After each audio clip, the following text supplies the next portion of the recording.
we're definitely going into uncharted territories that we've not been in, which means get used to having to adapt and learn very, very quickly and having to see things that we've never been used to before that can disrupt many different industries or help you grow your business to the next level.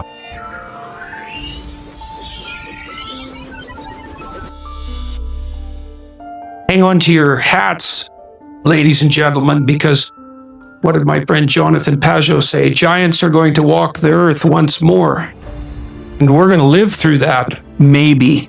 So now you may be asking, so Pat, what's the big deal about ChatGPT? I mean, don't we already have Google? What's the difference between this and Google? I mean, it can't be better than Google, right? I don't know what sort of technological revolution this is. Gutenberg press level? It's something like that. This is a big deal. It's almost like saying the Justice League of computer scientists. The most brilliant minds came together and said, what can we do to innovate and advance open AIs in ways no one's ever seen before? And that's exactly what they've done. Okay, so now we have an AI model that can extract a model of the world from the entire corpus of language. All right, and it's smarter than you, and it's going to be a hell of a lot smarter than you in 2 years. So you can get ready for that too. Let me give you a visualization. Imagine you go to a library. Google is you go in and say, hey, I would like to read a book on the history of the Iranian Revolution. No problem. Here's a book. Go read it. That's Google. You go to ChatGPT, you're going to say, hey, can you give me the summary of what happened in the Iranian Revolution? Yes. There you go. It just gives it to you.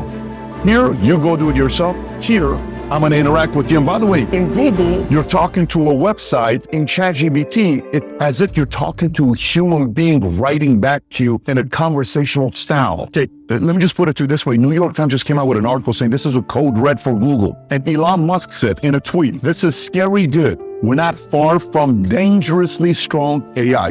And ChatGPT analyzes a very large corpus of text, and that corpus is growing all the time.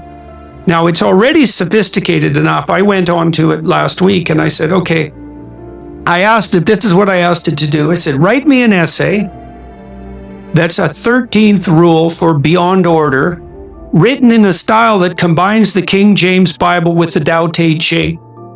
That's pretty difficult to pull off, you know? Any one of those things is hard. The intersection of all three, that's impossible. Well, it wrote it in about 3 seconds, 4 pages long, and it isn't obvious to me, for better or worse, that I would be able to tell that I didn't write it. Right, and okay, and that's pretty impressive, although, you know, maybe not its relationship to what I've written, but the fact that it could do that grammatically perfectly, right, and quite impressive philosophically. Teachers are starting to realize that kids are using ChatGPT. There's a website called Quillbot, which you'll go here and get the paper. Then you take it from there, put it on Quillbot. Then Quillbot makes it seem like you wrote it, so the school cannot track it. And then you submit it, and the teacher has to believe that you wrote it or somebody else wrote it, but they can't track it. I also had it write an essay on the intersection between the Taoist version of ethical morality and the ethics that are outlined in the Sermon on the Mount, which it just nailed, got that dead right, brilliant. And it took it about 3 seconds. I mean, do you realize how big of a disruption this is for copywriters, for schools, for teachers, for professors? How are you going to know now to kind of get things to be more real life? You have to write the paper in class to believe that the person wrote it, not a website wrote it. There was a computer engineer who purported to work for Tesla. He asked ChatGPT said, look, I work for Elon Musk, but I haven't been doing much for the last week, so I need you to write me 10 bullet points about what I probably would have done as a engineer at Twitter. What 10 things did I do last week that were productive and valuable? And if you don't mind, write me the accompanying computer code that goes with each project. And it did that too, 3 seconds, and the computer code works. Right, and so that's already there. So then a university professor did this. He thought, that's interesting. Any student will be able to write any essay on any topic with ChatGPT. And someone gave it an SAT, by the way, and it scored about as well as the average student in a well-functioning public university. So that's how smart it is. So that's basically an IQ test. He said, write me an essay. Gave it a topic, wrote the essay, said, now grade it. Said, if we can automate the students, we should be able to automate the professors too. And so it provided a complete comprehensive analysis of its own essay with grade. It wrote, someone else asked it, write the screenplay and describe the characters for the next $900 million Hollywood blockbuster. It's like, plot, characterizations. Then someone else took the descriptions of the actors and said, generate photorealistic computer images for each actor. And all the AI systems could do that. So I'm going to tell you what's going to happen next. This is going to happen this year. So get ready.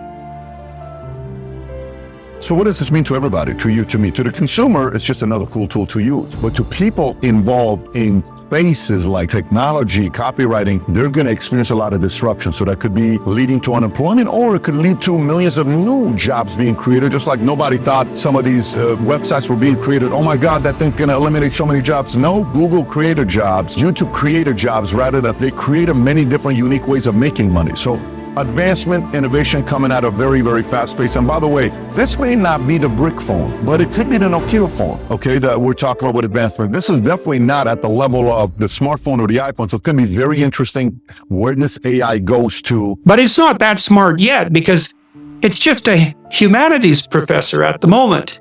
It doesn't test its linguistic knowledge against the real world. That's what a scientist does, right? You come up with a theory that's linguistically predicated, and then you throw it against the world and see if it sticks. And then the world tells you whether or not your linguistic construction is valid. But the new AI systems will be able to extract out patterns from the world itself, from images and so forth, and then be able to test their linguistic constructions against the world. And so they'll practice just like scientists. And the most advanced models are going to use text and image and action as well, because they'll be able to model human action. And all of that's going to come down the pipes within the next year. So hang on to your hats, ladies and gentlemen, because what did my friend Jonathan Pajot say? Giants are going to walk the earth once more. And we're going to live through that, maybe.